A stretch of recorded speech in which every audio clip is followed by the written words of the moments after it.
C'est l'une des plus grandes voix de la littérature africaine, Djaïli Amadou Amal, prix Goncourt des lycéens et choix Goncourt de l'Algérie, de la Tunisie, du Royaume-Uni, de très nombreux pays dans le monde. Et puis vous avez été prix de la meilleure auteure africaine.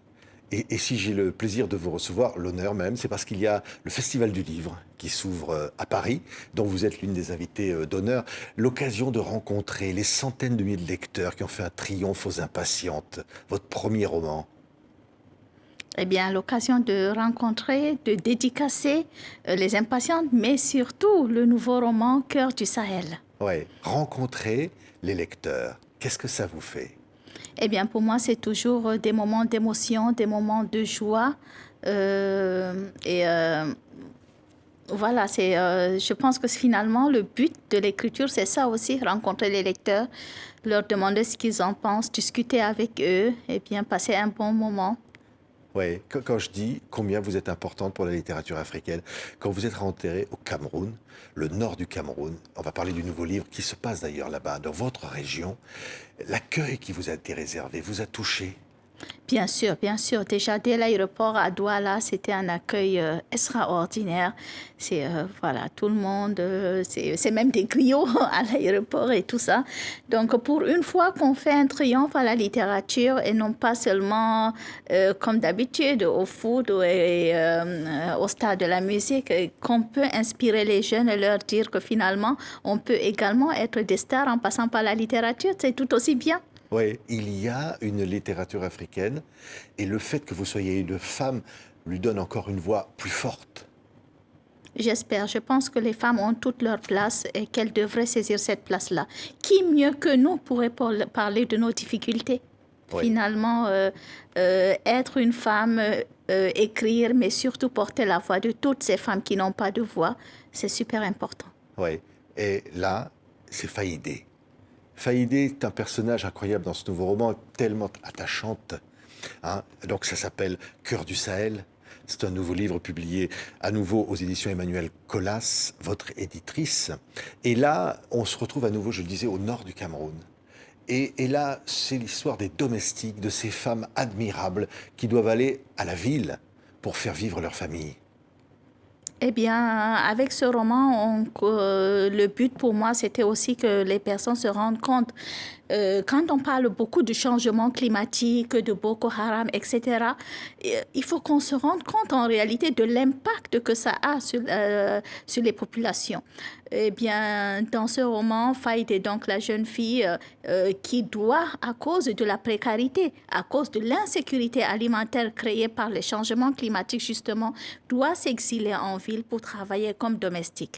Et évidemment, dans sa région, il y a également des incursions de Boko Haram qui, d'ailleurs, kidnappent son père. Et voilà la jeune Faïdé qui est lancée dans la ville avec voilà, des habitudes complètement différentes et qui doit travailler comme domestique dans des familles plus aisées, mais également où règne le clivage ethnique, l'intolérance, etc.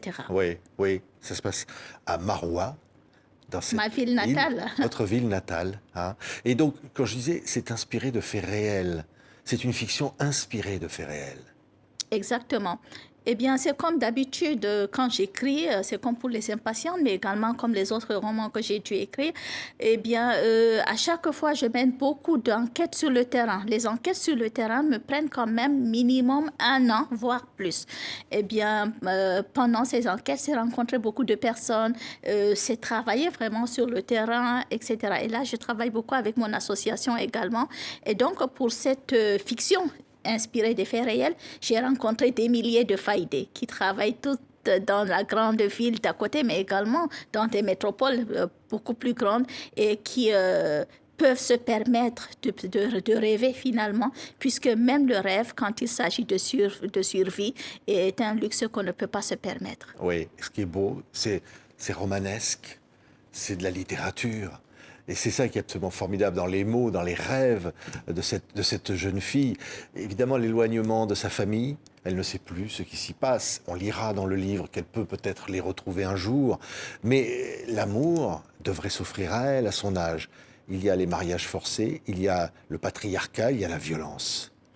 il y a un ensemble de choses, mais il y a surtout que Faïdé, elle tombe amoureuse de celui qu'il ne faut pas. Les clivages ethniques dont je parlais tout à l'heure, mais également l'ensemble de règles finalement qui régissent la société. Une société où les gens ne doivent pas se mélanger, où les domestiques doivent rester à leur place de domestiques et ceux qui emploient rester à leur place de ceux qui emploient. Mais sauf qu'avec l'amour, en réalité, on peut briser toutes ces barrières et avec l'amour, finalement, on peut avoir de l'espoir. Pour moi, c'est le but du roman. Oui, oui, parce que c'est un livre d'espoir.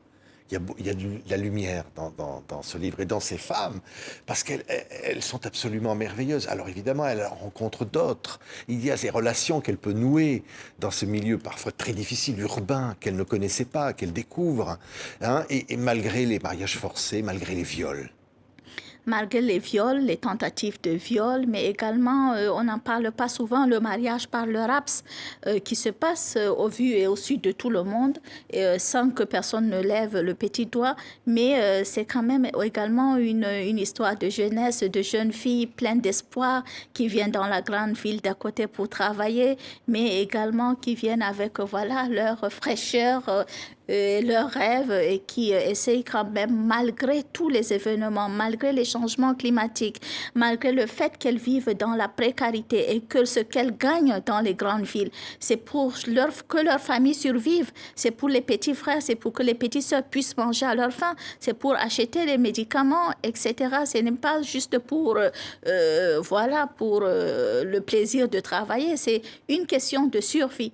Mais également, on voit les conséquences des incursions de Boko Haram dans la région et tout ce que ça peut créer comme souffrance, déplacements internes, etc. Mais malgré cela, ces jeunes filles-là restent courageuses, restent stoïques face à l'épreuve et elles restent quand même tellement fraîches et tellement belles et tellement rêveuses et porteuses d'un espoir sans limite. Oui. Oui, c'est un magnifique hommage, une ode à toutes ces jeunes femmes. Elle décide, pour permettre la survie de ses frères et sœurs et de sa mère, de partir, de faire ce sacrifice d'elle-même. C'est admirable. Mais à quel point elle a le choix, c'est aussi ça. Et finalement, la mère, ce qu'elle dit également à une de ses amies, c'est qu'on doit toujours en sacrifier un pour que survivent les autres. C'est pathétique, c'est difficile, mais on se rend compte que finalement, les familles n'ont pas le choix que de laisser partir les filles qu'elles aimeraient bien, évidemment, garder auprès d'elles. Mais il faut que ces jeunes filles partent en ville, travaillent et envoient leur salaire pour que les autres puissent survivre, puissent manger, puissent aller à l'école, puissent tout simplement, vraiment, une question de survie. Oui. Et de fraternité, parce qu'il y en a beaucoup dans ce livre. Hein. Je disais des rencontres qu'elles peuvent nouer, des solidarités qu'elles peuvent nouer entre les destins parfois très durs, parce que c'est très dur ce qu'elles subissent.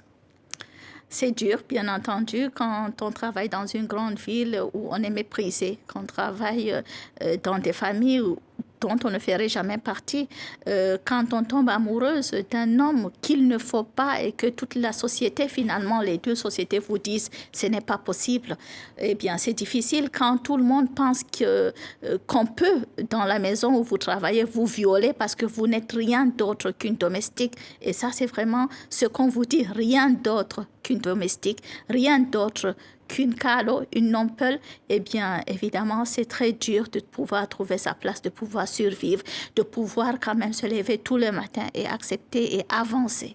Oui, le livre s'appelle Cœur du Sahel. Cœur du Sahel, parce qu'on entre vraiment dans le cœur du Sahel, mais c'est également une question de sentiment et finalement, tout cela est allégé par l'amour, l'amour finalement qui porte l'espoir. Oui, et j'allais presque dire qui est si près de nous.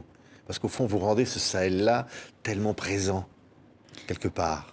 Le Sahel est présent, mais finalement, il faut également voir l'universalité finalement dans le test. Parce que l'idée, c'est de se dire que Faïdé, elle peut également être une jeune fille immigrée en France, mais qui, grâce à l'amour, trouve finalement sa place.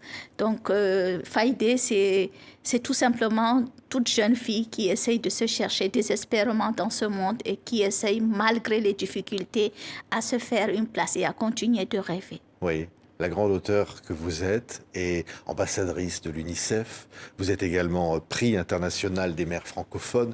Vous aidez même à la construction de lycées, d'établissements scolaires. Eh bien, surtout dans les réhabilitations des bibliothèques, la création de bibliothèques, mais également nous parrainons des enfants parce que je suis présidente fondatrice d'une association qui s'appelle Femmes du Sahel.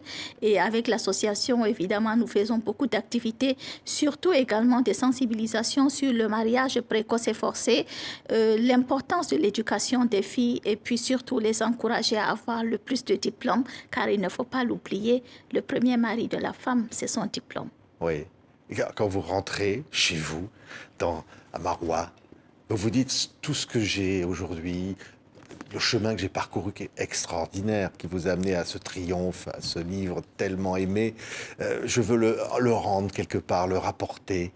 Oui, pour moi, l'objectif premier de la littérature, c'était ça. Écrire pour survivre, écrire pour me sauver, mais également pour sauver mes filles. Avoir une voix suffisamment forte pour pouvoir justement empêcher qu'elles soient mariées de force.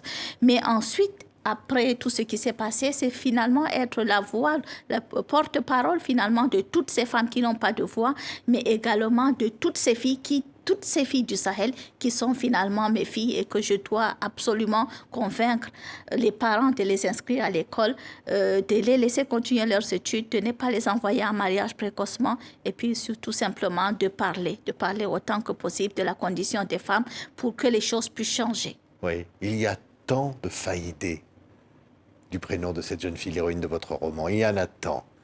Et là, elles prennent chair et corps dans ce livre. C'est ça la plus belle chose. C'est très, très important. Pour moi, c'était important parce que ces milliers de failles sont presque des personnages invisibles dans notre société. Des personnages, bien entendu, des personnes indispensables parce que le travail qu'elles fournissent, évidemment, on en a besoin, mais invisibles parce que personne n'en parle, personne ne les regarde, personne ne se pose la question qu'est-ce qu'elles ressentent, pourquoi elles sont venues pour travailler, qu'est-ce qu'elles vivent réellement, quelles sont leurs conditions, etc. Eh bien, je suis contente si par le biais de la littérature et de ce roman, eh bien, qu'on découvre ces milliers de faillités, qu'on les aime, l'instant de la lecture, qu'on puisse être au cœur du Sahel et vraiment vivre avec nous dans le Sahel. Merci. Djaïli Amadou Amal, c'est un livre absolument bouleversant, formidable, plein d'amour et aussi d'espoir. Cœur du Sahel aux éditions Emmanuel Colas. Merci infiniment, Djaïli. Vous êtes l'une des invitées d'honneur du Festival du Livre à Paris. Merci d'être venue sur le plateau de TV5 Monde. Merci beaucoup de m'avoir invitée et puis surtout pour tous ceux qui veulent le livre, il est présent dans toutes les librairies. Et bien sûr, je suis en dédicace au festival. Et vous allez bientôt sortir le livre au Cameroun? Le livre, bien entendu, puisque Emmanuel Colas me laisse mes droits pour l'Afrique subsaharienne. Le livre sortira aux éditions Proximité, mon éditeur local au Cameroun, mais également, finalement, chez tous les éditeurs qui m'ont toujours publié dans tous les autres pays d'Afrique, et ce qui permet que le livre puisse continuer à vivre en Afrique et surtout qu'il puisse être à la portée de l'Africain moyen, donc il coûtera beaucoup moins cher. Merci. Djaïli Amadou Amal. Cœur du Sahel. Merci. Merci beaucoup.